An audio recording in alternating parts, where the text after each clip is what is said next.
Viewers, Rang Mahal টিভিৰ তৰফৰ পৰা মই তছিমুদ্দিন আহমেদ। মই এতিয়া এই মুহূৰ্তত আছো ধুবুৰী জিলাৰ ঐতিহাসিক বুঢ়াবুঢ়ী থান।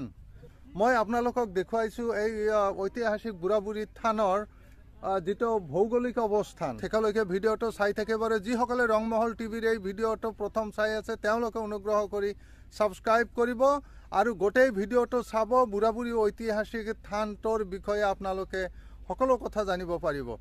মই আপোনালোকক ভৌগোলিক স্থানটো দেখুৱাইছো। বুঢ়াবুঢ়ীৰ যেটো অৱস্থান, সেই অৱস্থানটো এটা পিকুলিয়াৰ অৱস্থান, এটা বিশেষ ধৰণৰ অৱস্থান। এইটো বহুত তাৎপৰ্যপূৰ্ণ। আপোনালোকে চাই আছে মই জলেশ্বৰৰ ফালৰ পৰা নদীটো ব্ৰহ্মপুত্ৰ নদী যেনেকৈ আহিছে, মই সেই ব্ৰহ্মপুত্ৰ নদীৰ একেবাৰে পাৰতে থিয় দি আছো। আৰু এটা ব্ৰহ্মপুত্ৰ নদীৰ দক্ষিণ পাৰ জলেশ্বৰৰ পৰা প্ৰায় 5 কিলোমিটাৰ নামনিৰ ফালে এইটো আছো। মই একেবাৰে পাৰতে থিয় দি আছো আৰু নদীটো এনেকৈ ভাটিৰ ফালে গৈছে। আপোনালোকে লক্ষ্য কৰিব যে এইফালে আহি ইয়াতে ঐতিহাসিক এই বুঢ়াবুঢ়ী থান, মই থানলৈ লৈ যাম। এইফালে বুঢ়াবুঢ়ী থানটো পাৰ হৈ আকৌ চাব নদীটো সেই একেফালেই ঘূৰিছে আৰু মোৰ সন্মুখত আছে এই নদীখনেই। মই একে ঠাইতে থিয় দি আছো। মোৰ সন্মুখত মোৰ গাড়ীখন আছে, দৰ্শক মণ্ডলী আছে, চাই আছে, আপোনালোকেও চাই থাকক। এই যে ভাটিৰ ফালে গৈ আকৌ নদীটো সেইফালেই ঘূৰিছে চাব। মই সেই একে ঠাইতে থিয় দি আছো। আমি প্ৰায় 2 কিলোমিটাৰ নদীৰ মাজলৈ সোমাই আহিছো আৰু এইটো বিশেষ এটা ভৌগোলিক অৱস্থান এই বুঢ়াবুঢ়ী থানৰ। আৰু আপোনালোকে ধৰিবই পাৰিছে যে নদীখন এই বুঢ়াবুঢ়ী থানৰ চাৰিওফালে আছে, কিন্তু বুঢ়াবুঢ়ী থানটো এতিয়ালৈকে ভাঙা নাই। মই আগতে কৈছো যে প্ৰায় 2 কিলোমিটাৰ নদীৰ মাজলৈ সোমাই গৈছে। অকল ৰাস্তাটো আছে আৰু চাওক তিনিওফালে ব্ৰহ্মপুত্ৰ নদীৰে আগুৰি আছে। প্ৰায় চাৰিওফালে অকল মাজতে ৰাস্তাটো এনেকৈ চাওক, মাজত অকল ৰাস্তাটো আছে, তাৰ তিনিওফালে নদী আছে। আৰু এই নদীটো যদি এতিয়াই প্ৰটেকশ্যন দিয়া নাযায় তেনেহ'লে এই ঐতিহাসিক স্থানটো এদিন এখন নিশ্চিন্ন হৈ যাব। গতিকে মই এই ভিডিঅ'টোৰ জৰিয়তে চৰকাৰৰ ওচৰত প্ৰাৰ্থনা জনাইছো, চৰকাৰৰ দৃষ্টি আকৰ্ষণ কৰিব খুজিছো যে তেওঁলোকে যাতে এই ঐতিহাসিক বুঢ়াবুঢ়ী থানটো ভিজিট কৰে আৰু ইয়াৰ প্ৰটেকশ্যনৰ ব্যৱস্থা কৰে। তেতিয়াহ'লে এইটো যিটো হিন্দু মুছলিম সকলোৰে সমন্বয়ৰ স্থান কেন্দ্ৰ, এইটো ৰক্ষা পৰিব, নহ'লে এইটো এদিন এখন নিশ্চিন্ন হৈ যাব। এইটো হৈছে বুঢ়াবুঢ়ী থান। এইটো দেখিছে আপোনালোকে শিল, ডাঙৰ এটা শিল। এই শিলটোতে পূজা কৰা হয় আৰু কথিত আছে যে এই শিলটোত ভুলক্ৰমে কোনোবাই যদি এই শিলৰ তলত বা শিলত গাত পেচাব কৰে তেনেহ'লে তেওঁ কঠিন ৰোগত আক্ৰান্ত হয় লগে লগে, আৰু তেওঁৰ পেচাবৰ নলীয়েদি তেজ ওলায়। আৰু এনেকুৱা ঘটনা ঘটিয়ে থাকে প্ৰায়। আৰু তেতিয়া এই সুধিলে তেওঁক, তেতিয়া এই তথ্য ওলাই পৰে যে তেওঁ ইয়াতে পেচাব কৰিছিল ভুলতে, তেওঁ নজনাকৈ। আৰু তাৰপিছত এই শিলটো গাখীৰেৰে ধুৱাই, পানীৰে ধুৱাই, তাৰপিছত ধূপ ধূনা দি পূজা কৰাৰ পাছত তাৰপিছত সেই বেমাৰটো ভাল হয়। কোনো ডক্টৰ বা কবিৰাজে ভাল কৰিব নোৱাৰে বুলি কথিত আছে। ইয়াতে বহুত কেইজন ব্যক্তিয়ে এই কথা কৈছে। এটা মই দেখুৱাইছো আপোনালোকক। এইটো গছৰ তলত ইয়াতে ঘৰ এটা বনোৱা হৈছে আৰু চ'ত মাহৰ শেষৰ দিনা বহুত মানুহ ইয়াতে গোট খায়।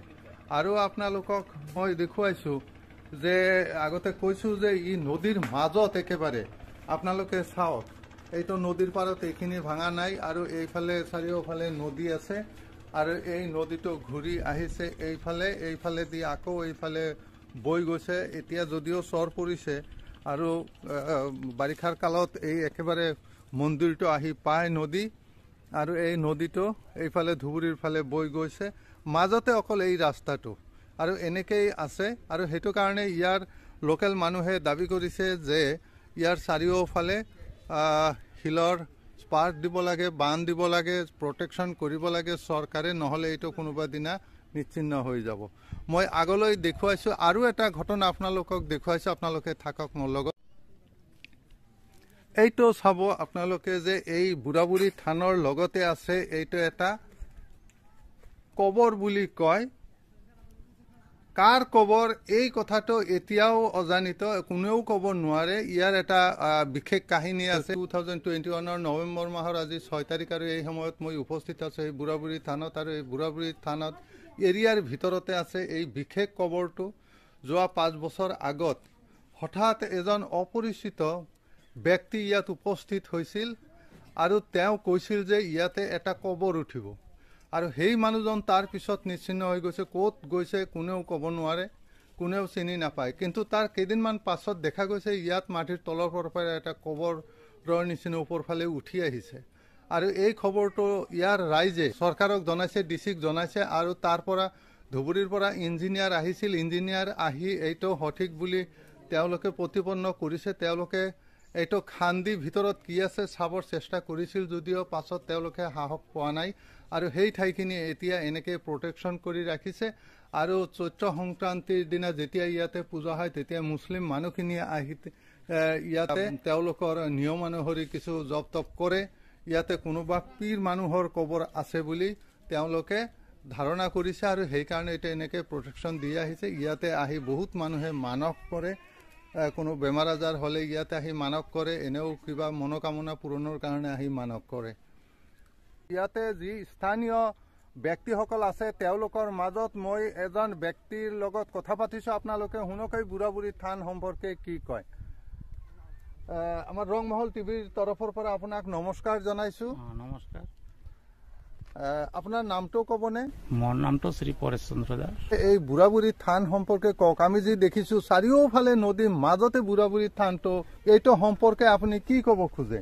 ইয়াত ঐশ্বৰিক থকা বুলি আমি নিশ্চিত, কাৰণ যদি ইফালে যিটো নদী গৰাখহনীয়াৰ তাত তাণ্ডৱ চলে, তাত ইয়াত অলপ কেইফিট আছে, 100 মিটাৰ মানো নহ'ব, 50 মিটাৰ মান আছে। আমি ৰাস্তাটো সোমাই আহিছে, জাষ্ট সেইখিনি ৰাস্তাটো ভাঙা নাই, কিন্তু এইটো 50 মিটাৰ থাকিছে। আমি তাৰ কৃপাত আমি থকা বুলি এইটো আমি আশা কৰো, কাৰণ এই বুঢ়াবুঢ়ীৰ কৃপা নহ'লে এইখিনি ঠাইত থকাৰ কোনো কথাই নাছিল। প্ৰতি বছৰৰ চ'ত মাহৰ সংক্ৰান্তিৰ দিনা, শেষৰ দিনা, অৰ্থাৎ এই শেষৰ দিনা ইয়াত পূজা পাৰ্বণ পাতা হয়। এই মেলাখন কেনেকৈ পৰিচালিত হ'ব সেই বিষয়ে আমি ইয়াৰ লোকাল মুছলমানসকলক লৈ সিহঁতৰ লগত একত্ৰিত হৈ সিহঁতৰ লগত এখন কমিটি হৈ আমি কনফাৰ্মাইজ কৰি পূজাখন আমি চলাই নিয়াৰ কাৰণে সিদ্ধান্ত, বা মেলাখন চলাই নিয়াৰ কাৰণে আমি সিদ্ধান্ত লওঁ। ইয়াত বিভিন্ন ভক্তই কিবা ডাঙৰ বেমাৰ আজাৰত পৰিলে সি মনে মনে যি কিবা কামনা কৰে যে মোৰ এইটো বেমাৰ ভাল হ'লে মই ইয়াত এইখিনি মানে উচৰ্গা কৰিম। এটা ছাগলী হওক, এটা পাৰ হওক বা এটা হাঁহ হওক, যিটোৱে উচৰ্গা কৰিব, মনে মনে যদি সি কামনা কৰে তাৰ সেইটো ৰোগৰ পৰা আৰোগ্য পায়। ধন্যবাদ আপোনাক ৰংমহল টিভিৰ তৰফ